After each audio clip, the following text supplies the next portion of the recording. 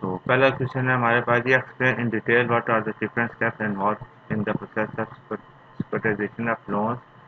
First ہے جس کو آئیڈینٹیفیکیشن پروسیس یا اسٹیج کہتے ہیں، اسٹیپ کہہ لیں. تو اس میں جو لینڈرز ہوتے ہیں، یعنی جس میں ہمارے کیس میں اے بی سی بینک ہے، وہ کیا کرتا ہے، اس میں نے جنرل انفارمیشن دے دی ہے، لیکن آپ اس کو اسپیسیفک کر لیے اے بی سی تک کر لیں کہ اس میں جو ہمارا اے بی سی بینک ہوگا وہ کیا کرے گا، making a pool where all illiquid asset such as mortgage loans ہوتے ہیں، اس کے اکاؤنٹ ریسیویبل ہیں، آپ اس کو اسٹوڈنٹ لونز بھی ایڈ کر سکتے ہیں، جیسے میں نے شروع میں بتایا تھا. کریڈٹ کارڈ لونز بھی آپ اس میں ایڈ کر سکتے ہیں، ایڈوانسز ٹو ڈفرینٹ کمپنیز اور کنزیومر فنانسنگ جو بھی ہے آپ اس میں ایڈ کر سکتے ہیں. تو وہ ان سب کو ملا کے ایک پیکج بنا دیتا ہے، اور کس کی بیس پہ اسی کو ہم کریڈٹ پورٹ فولیو مینجمنٹ کہتے ہیں، اور اس کو ہم on the basis of their homogeneity یعنی ان میں سملیرٹی پائی جاتی ہے، اور اس کے بعد وہ ان کو کیا کرتا ہے، ایز پر دیئر ہیڈ ان کو ڈفرینٹ قسم کے انٹرسٹ ریٹ اور میچورٹی پیریڈ بھی ان کو سائن کرتا ہے، جس پہ دیے ہوتے ہیں جو ایڈوانس ہیں ان پہ جو ریٹ آف انٹرسٹ کو چارج کر رہا ہے اور ان کا کیا میچورٹی پیریڈ ہے وہ بھی اس میں اس کو ڈیفائن کر دیتا ہے. Converting asset into the special purpose vehicle. اب وہ کیا ہوتا ہے، وہ جتنے بھی اس میں وہ پیکج سے بنایا ہوتا ہے تمام لون ایسٹ کو اکٹھا کر کے، وہ اس کو ہم جس نے بنایا ہوتا ہے اس کو ہم اوریجنیٹر کہتے ہیں. آگے پارٹی ہے ایک، تو وہ اوریجنیٹر جو ہوتا ہے وہ اپنے تمام فنڈ جس کو اس نے پول کیا ہوتا ہے اس کو ایک دوسرے انسٹیٹیوشن ہے، اس کو ٹھیک کر لیجئے گا، اور اینٹی کوئی بھی اینٹی ہوتا ہے جو کہ سیکورٹائزیشن پروسیس میں اس کی مدد کرتا ہے. The pool asset are turn into special purpose vehicle or trust. تو بعد میں وہ جب جو پارٹی ہوتی ہے جس کو ہم ایس پی بی ٹرسٹ کہہ رہے ہیں، وہ اس کو اس میں کنورٹ کر دیتا ہے، وہ جتنے بھی پول ایسٹ ہوتے ہیں جس میں اسپیشل پرپز وہیکل میں یہ ایک اینٹی ہوتی ہے، separate from is a originator. اچھا، پھر ہم دیکھتے ہیں جی ایشو اسٹیج ان سیکورٹائزیشن آ جاتے ہیں جب ایس پی بی وہ تمام پیکج کو لے لیتا ہے، اس کے بعد اس کو ڈفرینٹ ڈیٹ انسٹرومنٹ میں اسپلٹ کر دیتا ہے، اور پھر اس کو اسپلٹ کرنے کے بعد ان کے ہیلپ کے مطابق ان کو انٹرسٹ ریٹ اسائن کرتا ہے اور ان کی میچورٹی پیریڈ کو ڈٹرمن کرتا ہے. پھر اس کو وہ کیا کرتا ہے، لوگوں کو یا انویسٹرس کو سیل کر دیتا ہے. پھر ہم دیکھتے ہیں یہ دوسرا کیا ہے ہمارے پاس، different parties are involved in the process of سیکورٹائزیشن.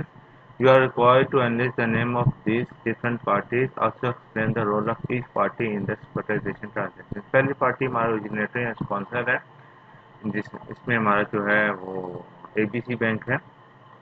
تو اے بی سی بینک کیا ہے، اس کو ہم اوریجنیٹر یا اسپانسر کہتے ہیں. ہمارا پہلا بندہ جو اپنے تمام لون ریلیٹڈ جو ایسٹ ہوتے ہیں ان کو ایک پیکج کا فارم میں کنورٹ کرتا ہے.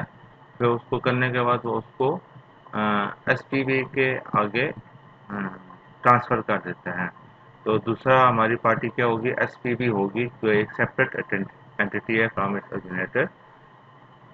تو وہ کیا ہوگا، تو ایس پی بی کیا کرے گا کہ وہ اس پیکج آف لونز کو جو کہ ایسٹ بیک سیکورٹیز ہوتی ہے اب ایس پی بی کے ہاتھوں میں، نہ کہ اوریجنیٹر کے ہاتھوں میں، کیونکہ وہ سارا پیکج اس کے پاس ہے. تو وہ سارا پیکج میں کیا ہے، ایسٹس ہیں. تو وہ اب جتنے بھی وہ سیکورٹیز یا ڈیٹ سیکورٹیز ہیں، انسٹرومنٹس ہیں، وہ ایشو کرے گا. وہ اس کی جو پیچھے سپورٹ ہوگی، سیکورٹی ہوگی، وہ ان ایسٹس کی ہوگی جس کو وہ پول کی صورت میں اوریجنیٹر سے لیتا ہے. اب کیا ہے کہ ہمارے پاس what significant advantages the A B C bank can obtain through the securitization of loans. جو اے بی سی بینک ہوگا وہ سیکورٹائزیشن آف لون کے ذریعے سے کیا ایڈوانٹیج ہوں گے. S P V is totally this is spelling mistake. SPV is totally independent from its originator and it has legal entity. The rate of interest on debt instruments issued by SPV are less as that of on corporate bonds. اس کے علاوہ بھی جو corporate bond پہ جو rate of interest ہوتا ہے وہ کیا کہتے ہیں زیادہ ہوتا ہے as compare to the rate of interest which is available on the debt instrument issued by SPV. Credit risk for investors are mitigated Even originator is facing severe financial problems because assets in the SPV are secured.